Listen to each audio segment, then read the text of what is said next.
So let's take a moment to listen once again to those words from Annie Proulx. For my family in that decade, she means the 1930s, I was given a glimpse of the intricate complexities of the natural world.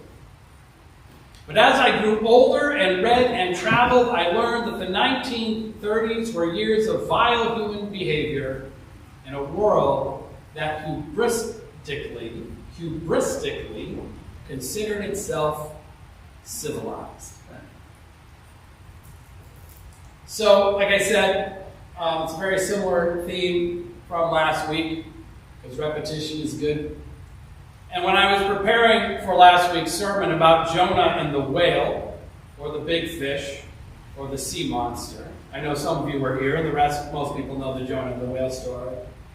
My first thought was actually of a children's book that I loved when I was a kid. And the book I thought of is a sort of Jonah story. A Jonah story with a twist. Bert Dow, Deep Water Man. Now, I'll say the title again. My wife thinks none of you will know what this is. I assume, Todd. Maybe Todd. Bert Dow, Deep Water Man by Robert McCloskey. Now, it continued, this book, McCloskey's trend of stories like Make Way for Ducklings, oh yeah, and Blueberries for Sal, which are much better known, where the wilds of nature overlap with the powers of civilization, and somehow everything works out. Now, if you don't know, and this was his least popular book, if you don't know, Bert was a lobsterman who was also swallowed by a whale. But Bert didn't pray for assistance or wait for help from anyone like Jonah did. To him, the big fish wasn't the representation of the ancient power of creation. It was an annoyance.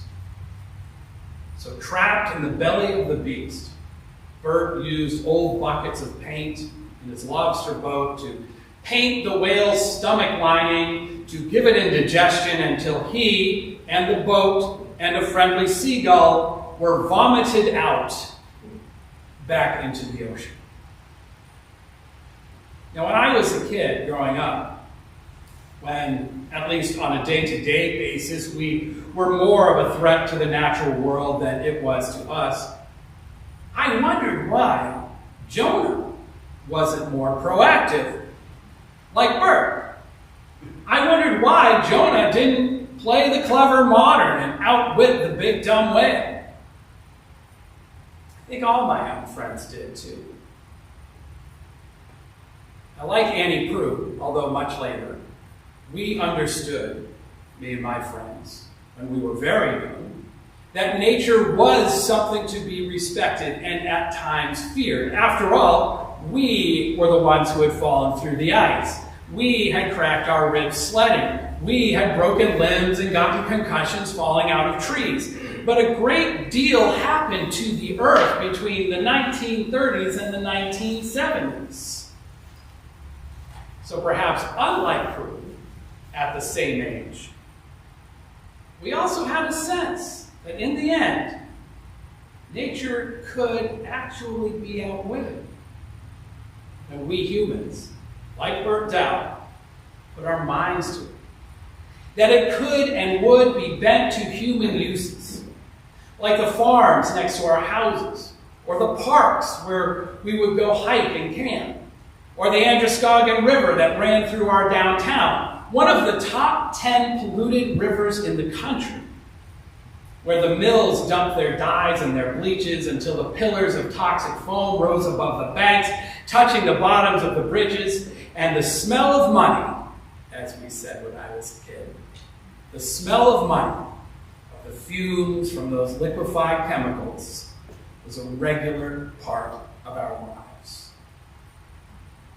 Now, we knew that we probably would have had fewer injuries if we didn't think like Bert Dow.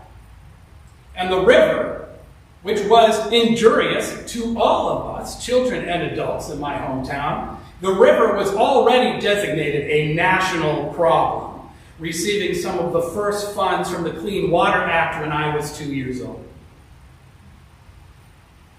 You see, the 1930s of Annie Proulx's childhood helped to create a crisis that could no longer be ignored in the 1970s and the 1980s. And creation, as dangerous as it could be in its natural form, like we talked about last week, was being made more dangerous through our actions. We had hubristically sowed the seeds of our own destruction by disregarding nature.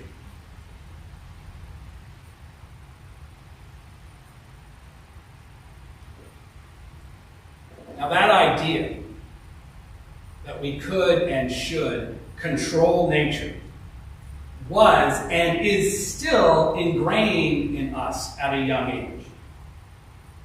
It's part of Western thought. That idea, which is to say the belief that human beings are at the top of the food chain, the smartest, the most creative species ever evolved, that we are destined, in the words of the transcendentalist minister James Freeman Clarke, to go onward and upward forever and ever through the strength and renewal of our minds. That idea lives inside each of us. Now, whether we actually believe this anymore, believe in this sort of human manifest destiny, isn't entirely clear. Because we have experienced a great deal. We have experienced a great deal, from the toxic river and the stench in the air to the bizarre weather patterns like today, the drought and flooding, to the increased risk of pandemics. We have experienced a lot that might change our minds. But the way we act, as I said last week, the way we act as a group still implies this human control and human knowledge of nature. As stewards or exploiters, as exploiters, we human beings love to be in charge.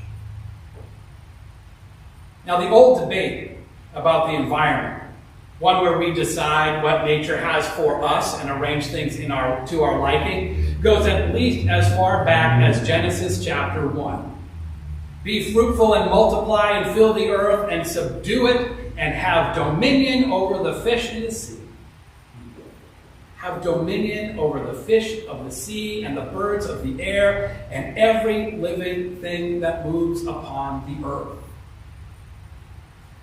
Now, if you want to dive into the implications of this theology, you are invited to the forum on March 3rd. But right now, suffice it to say that riding underneath the human practice of exploitation of the earth is this idea that it is ours, that we own it like a car, and that we can do with it as we see fit.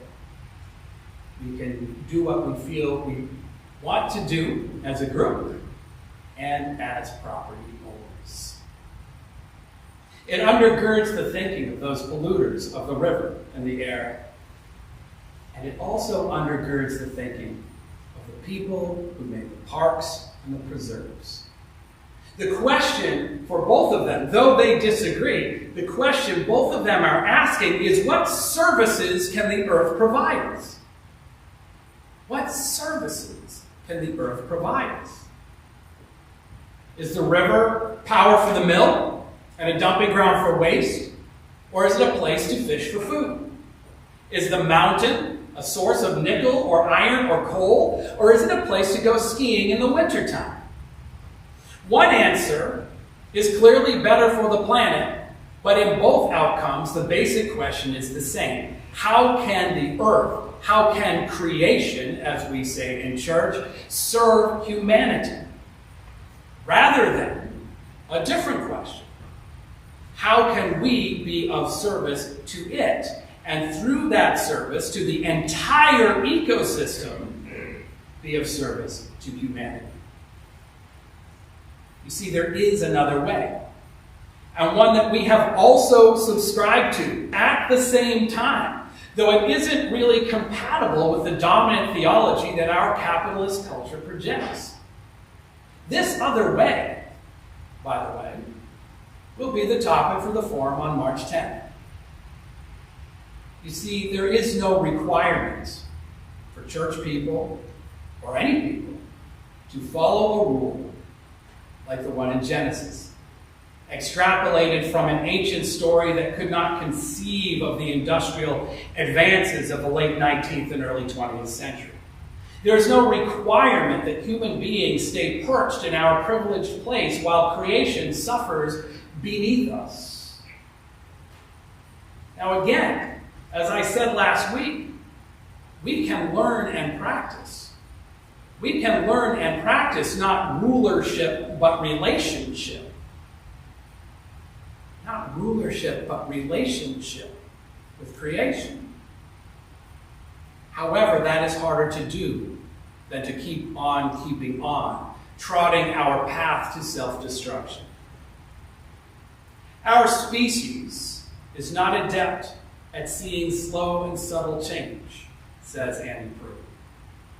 There is a tree, we cut it down, we immediately recognize that there is a change. Yet we see a tree and we see it again a year later without noticing the new growth. This is where those few verses from the Gospel of Luke come in. As with many parables, it features a rich man who doesn't know what he's doing. So, here you go, Bill. At the root of this whole theological discourse in Luke is a folk story. And Jesus pulls it out for a few verses to make a point. So we're going to do it too. It features a rich man who doesn't know what he is doing, a popular theme in the Bible. So the rich man gets angry in this story because he has this fig tree that isn't bearing fruit. The tree is named after the fruit it makes. It's a fig tree. And he demands that his gardener cut it down because it is taking up space. You see, the tree isn't serving the man. So in his mind, it doesn't deserve to live. It must be faulty in some way. But the gardener, the hero in this story, stops him and says, "Sir, let it alone for one more year until I dig around it and put manure in the hole." And he says this because he's a gardener. Because he is in relationship with the soil, with the tree, with the ecosystem that actually produces the fruit, with the animals that produce the manure. And all these things together sustain all living things.